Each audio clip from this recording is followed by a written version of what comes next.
Hi. Sir మేము బిందు studios నుంచి వచ్చాను సార్. ఓకే. ఈ డ్రగ్స్ అవేర్‌నెస్ మీద చిన్న ప్రోగ్రామ్ కండక్ట్ చేస్తున్నాం. అలాగే బిందు స్టూడియోస్ వాళ్ళు డ్రగ్ లాక్ అనే సినిమా కూడా చేయబోతున్నారు. ఆ!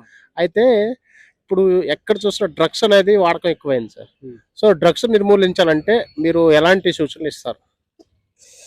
డ్రగ్స్ నిర్మించాలంటే అది ప్రజల్లో నుంచి రావాలి. అంటే ముఖ్యంగా ఇప్పుడు స్కూల్ పిల్లలున్నారు. స్కూల్ పిల్లలు ఎదురుగుండా ఏదో ఒకటి చిన్న షాప్ ఉంటది. ఆ షాప్‌లోనేమో వాళ్ళు చాక్లెట్ ద్వారా లేకపోతే ఐస్ క్రీమ్ ద్వారా కొంతమంది మిక్సింగ్ చేసి అమ్ముతారు. ఇది కొంతమందికి తెలుసు జనాలకి. అక్కడ పరిసర ప్రాంతాల్లో తెలుసు. ఇక్కడ అమ్ముతున్నారు, ఇట్లా చేస్తున్నారు పిల్లల్ని.